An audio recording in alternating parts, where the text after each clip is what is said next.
ای خداوند، ای خداوند، به علمای ما مسئولیت و به عوام ما علم و به مؤمنان ما روشنایی و به روشنفکران ما ایمان و به متعصبین ما فهم و به فهمیدگان ما تعصب و به پیران ما درک و به جوانان ما آگاهی و به اساتید ما هدف و به دانشجویان ما عقیده و به خفتگان ما بیداری و به بیداران ما اراده و به مبلغان ما حقیقت و به دینداران ما درستی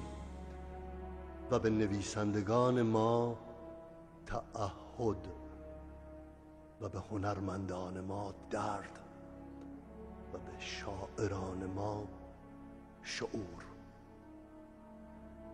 و به محققان ما هدف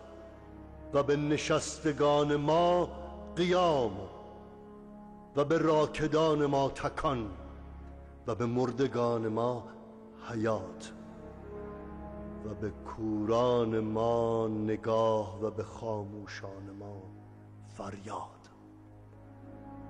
و به فرقه های ما و به فرقه های ما وحدت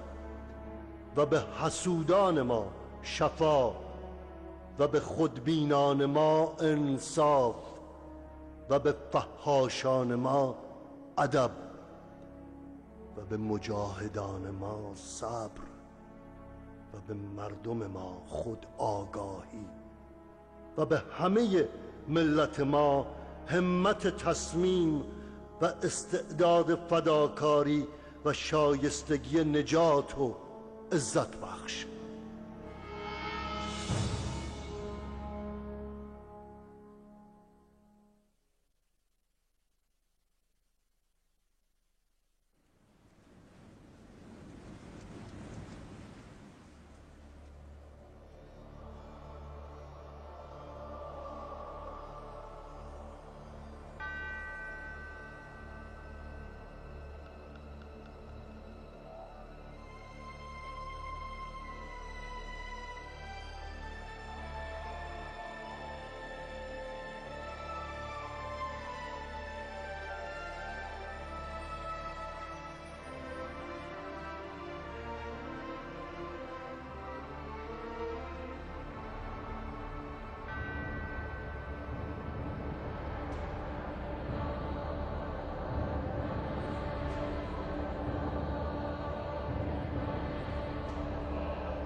از پس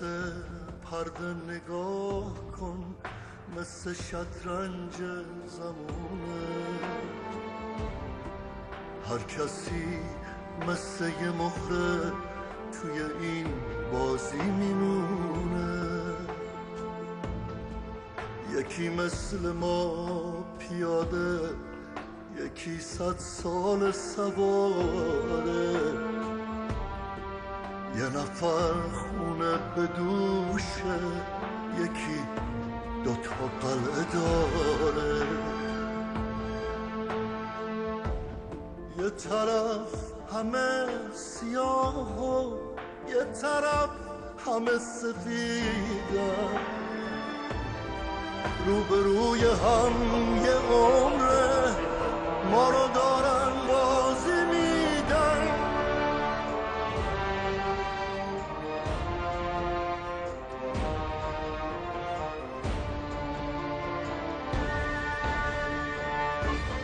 اونا که اول بازی توی خونه تو و من پیش پای اسب دشمن اون همه سرباز و چیدن ببینم روزم تو بازی میونه شاه و وزیرن هنوزم بدون حرکت پشت ما سنگر میگیرن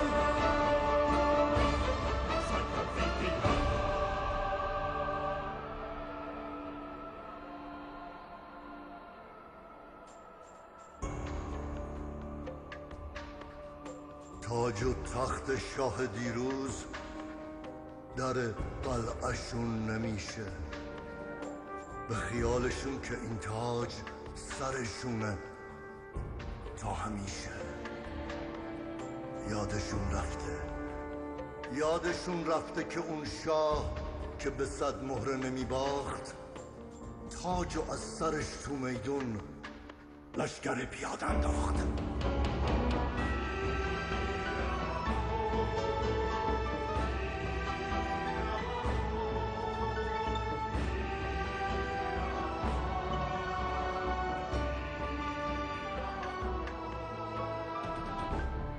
اون که ما رو بازی میده اونه که